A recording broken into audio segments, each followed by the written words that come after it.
സൈനിക നടപടികൾക്ക് നേരെ കടുത്ത ഭാഷയിലുള്ള മുന്നറിയിപ്പുമായി ഇറാന്റെ ഇസ്ലാമിക് റവല്യൂഷണറി ഗാർഡ് കോർപ്സ് രംഗത്തെത്തിയതോടെ മിഡിൽ ഈസ്റ്റിൽ വീണ്ടും യുദ്ധഭീതി ജനിച്ചിരിക്കുകയാണ്. തങ്ങളുടെ പരമാധികാരത്തിന്മേൽ കടന്നു കയറാൻ ശ്രമിച്ചാൽ ഇനി അങ്ങോട്ട് കൂടുതൽ വിപുലവും നിർണായകവുമായ തിരിച്ചടികൾ ഉണ്ടാകുമെന്നാണ് ഇറാൻ സായുധ സേന വാഷിംഗ്ടണിനെ അറിയിച്ചിരിക്കുന്നത്. ഇരു രാജ്യങ്ങളും തമ്മിലുള്ള നയതന്ത്ര ബന്ധങ്ങൾ പൂർണ്ണമായും തകർന്ന പശ്ചാത്തലത്തിൽ ഈ പുതിയ പ്രസ്താവന മേഖലയിലെ സമാധാന ശ്രമങ്ങൾക്ക് വലിയ തിരിച്ചടിയായി മാറിയിരിക്കുന്നു. തങ്ങളുടെ ഔദ്യോഗിക പ്രസ്താവനയിൽ വിശുദ്ധ ഖുർആനിലെ വചനങ്ങളെ ഉദ്ധരിച്ചുകൊണ്ടാണ് IRGC തങ്ങളുടെ പോരാട്ട വീര്യം പ്രഖ്യാപിച്ചിരിക്കുന്നത്. തിന്മയുടെയും അധിനിവേശത്തിന്റെയും ശക്തികൾക്കെതിരെയുള്ള പോരാട്ടം തങ്ങളുടെ കടമയാണെന്ന് സ്ഥാപിക്കാൻ ഈ വചനങ്ങൾ അവർ ആയുധമാക്കി. മുൻപ് ഒപ്പുവെച്ച അന്താരാഷ്ട്ര കരാറുകളും ഉറപ്പുകളും ലംഘിച്ചുകൊണ്ട് വാഷിംഗ്ടൺ ഭരണകൂടം വഞ്ചനയാണ് കാണിച്ചതെന്ന് ഇറാൻ സൈനിക നേതൃത്വം പരസ്യമായി കുറ്റപ്പെടുത്തുന്നു. ഇറാന്റെ തീരപ്രദേശങ്ങൾക്ക് നേരെ അമേരിക്കൻ സൈന്യം നടത്തിയ ആക്രമണങ്ങളാണ് ഇപ്പോഴത്തെ പെട്ടെന്നുള്ള പ്രകോപനത്തിന് കാരണമായി മാറിയിരിക്കുന്നത്. സ്വന്തം അതിർത്തികൾ സംരക്ഷിക്കാൻ തങ്ങൾക്ക് പൂർണ്ണ അവകാശമുണ്ടെന്നും അമേരിക്കയുടേത് അന്താരാഷ്ട്ര നിയമങ്ങളുടെ നഗ്നമായ ലംഘനമാണെന്നും ഇറാൻ വാദിക്കുന്നു. തങ്ങളുടെ മണ്ണിൽ വീഴുന്ന ഓരോ ബോംബിനും വൻ വില നൽകേണ്ടി വരുമെന്ന സന്ദേശമാണ് ഈ വാക്കുകളുടെ ടെഹ്റാൻ നൽകുന്നത്. അമേരിക്കൻ ആക്രമണങ്ങൾക്ക് തൊട്ടു പിന്നാലെ തന്നെ ഇറാന്റെ നാവികസേന ശക്തമായ പ്രത്യാക്രമണം നടത്തിയതായാണ് റിപ്പോർട്ടുകൾ വ്യക്തമാക്കുന്നത്. മിഡിൽ ഈസ്റ്റിൽ അമേരിക്കൻ സൈനികർ തമ്പടിച്ചിരിക്കുന്ന തന്ത്രപ്രധാനമായ താവളങ്ങൾക്ക് നേരെയാണ് ഇറാന്റെ മിസൈലുകളും ഡ്രോണുകളും പതിച്ചത്.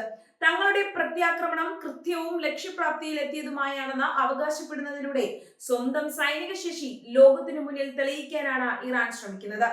ഈ ആക്രമണ പരമ്പരകൾ US സൈനിക കേന്ദ്രങ്ങളിൽ വലിയ പരിഭ്രാന്തി സൃഷ്ടിച്ചിട്ടുണ്ടെന്നാണ് ഇറാൻ മാധ്യമങ്ങൾ റിപ്പോർട്ട് ചെയ്യുന്നത്. വർഷങ്ങളായി മിഡിൽ ഈസ്റ്റിൽ അമേരിക്ക നിലനിർത്തുന്ന സൈനിക മേധാവിത്വത്തിന് വലിയൊരു വെല്ലുവിളിയാണ് ഇറാൻ ഉയർത്തിയിരിക്കുന്നത്. തങ്ങളുടെ സൈനികർക്ക് നേരെ ഇനിയൊരു നീക്കമുണ്ടായാൽ അത് മിഡിൽ ഈസ്റ്റിലെ അമേരിക്കയുടെ സാന്നിധ്യം തന്നെ അപകടത്തിലാക്കുമെന്ന സൂചനയും IRGC നൽകുന്നു. അന്താരാഷ്ട്ര വിപണിയെയും ആഗോള സമ്പദ് വ്യവസ്ഥയെയും നിയന്ത്രിക്കുന്നതിൽ പ്രധാന പങ്കുവഹിക്കുന്ന സ്ട്രെയിറ്റ് ഓഫ് ഹോർമുസ് തങ്ങളുടെ പൂർണ്ണമായ നിരീക്ഷണത്തിലും നിയന്ത്രണത്തിലുമാണെന്ന് ഇറാൻ ഈ പ്രസ്താവനയിലൂടെ ഒരിക്കൽ കൂടി ഓർമ്മിപ്പിച്ചു. ലോകത്തിലെ മൊത്തം എണ്ണക്കടത്തിന്റെ ഭൂരിഭാഗവും കടന്നുപോകുന്ന ഈ കടലിടുക്കിലെ സുരക്ഷാ ക്രമീകരണങ്ങളുടെ മേൽനോട്ടം തങ്ങൾക്കാണെന്ന് അവർ അവകാശപ്പെടുന്നു. അമേരിക്കൻ കപ്പലുകൾക്ക് ഈ പാതയിലൂടെയുള്ള യാത്ര ഇനി അത്ര സുരക്ഷിതമായിരിക്കില്ല എന്ന മുന്നറിയിപ്പ് ഇതിലൂടെ വ്യക്തമാണ്. ഹോർമുസ് കടലിടുക്കിൽ ഇറാൻ നാവികസേനയുടെ സ്വാധീനം വർദ്ധിക്കുന്നത് പാശ്ചാത്യ രാജ്യങ്ങളെ വലിയ രീതിയിൽ ആശങ്കപ്പെടുത്തുന്ന ഒന്നാണ്. ഈ പാത പൂർണ്ണമായി അടയ്ക്കാനുള്ള ശേഷി തങ്ങൾക്കുണ്ടെന്ന് മുൻപും ഇറാൻ തെളിയിച്ചിട്ടുണ്ട്. അമേരിക്കയുമായുള്ള തർക്കം മുറുകിയാൽ ആഗോള എണ്ണ വിപണിയെ തകിടം മറിക്കാൻ പോകുന്ന നീക്കങ്ങൾ ഇറാന്റെ ഭാഗത്തു നിന്നുണ്ടാകുമെന്ന് സാമ്പത്തിക വിദഗ്ധർ ഭയപ്പെടുന്നു.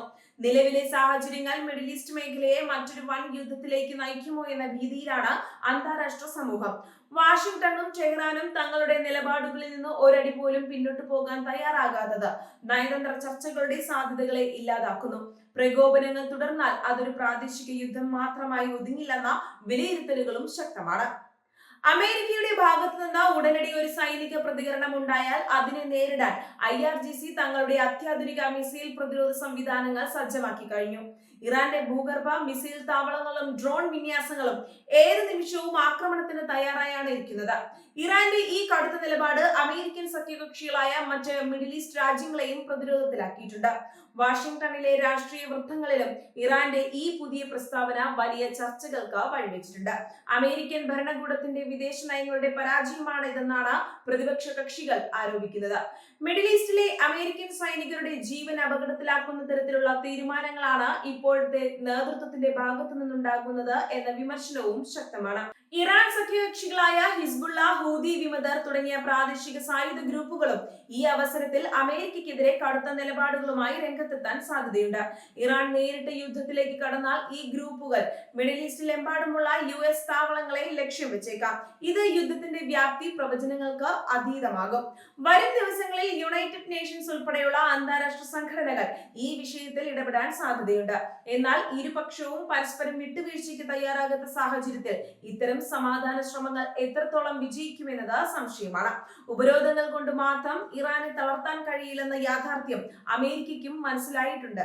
മിഡിൽ ഈസ്റ്റിലെ ഈ പുതിയ അധികാര സമവാക്യങ്ങൾ റഷ്യ, ചൈന തുടങ്ങിയ ആഗോള ശക്തികളും സൂക്ഷ്മമായി നിരീക്ഷിക്കുകയാണ്. അമേരിക്കയ്ക്ക് മേഖലയിൽ ഉണ്ടാകുന്ന തിരിച്ചടികൾ തങ്ങളുടെ താൽപര്യങ്ങൾക്ക് അനുകൂലമാക്കാൻ ഈ രാജ്യങ്ങൾ ശ്രമിച്ചേക്കാം. ഇറാന് തന്ത്രപരമായി പിന്തുണ നൽകുന്നതിലൂടെ അമേരിക്കയുടെ ആഗോള സ്വാധീനം കുറയ്ക്കുക എന്നതാണ് ഇവരുടെ ലക്ഷ്യം. IRGCയുടെ ഈ കടുത്ത സന്ദേശം വെറും ഒരു ഭീഷണിയായി തള്ളിക്കളയാൻ അമേരിക്കയ്ക്ക് സാധിക്കില്ല. തങ്ങളുടെ സൈനിക കേന്ദ്രങ്ങൾക്ക് നേരെ ഉണ്ടായ ആക്രമണത്തിന്റെ പശ്ചാത്തലത്തിൽ വൻ സന്നാഹത്തോടെയുള്ള ഒരു തിരിച്ചടിക്കാവും വാഷിംഗ്ടൺ ഇനി പദ്ധതിയിടുക. അങ്ങനെ സംഭവിച്ചാൽ മിഡിൽ ഈസ്റ്റിന്റെ ചരിത്രത്തിലെ തന്നെ ഏറ്റവും രൂക്ഷമായ സൈനിക പ്രതിസന്ധിയിലായിരിക്കും ലോകം സാക്ഷ്യം വഹിക്കാൻ പോകുന്നത്.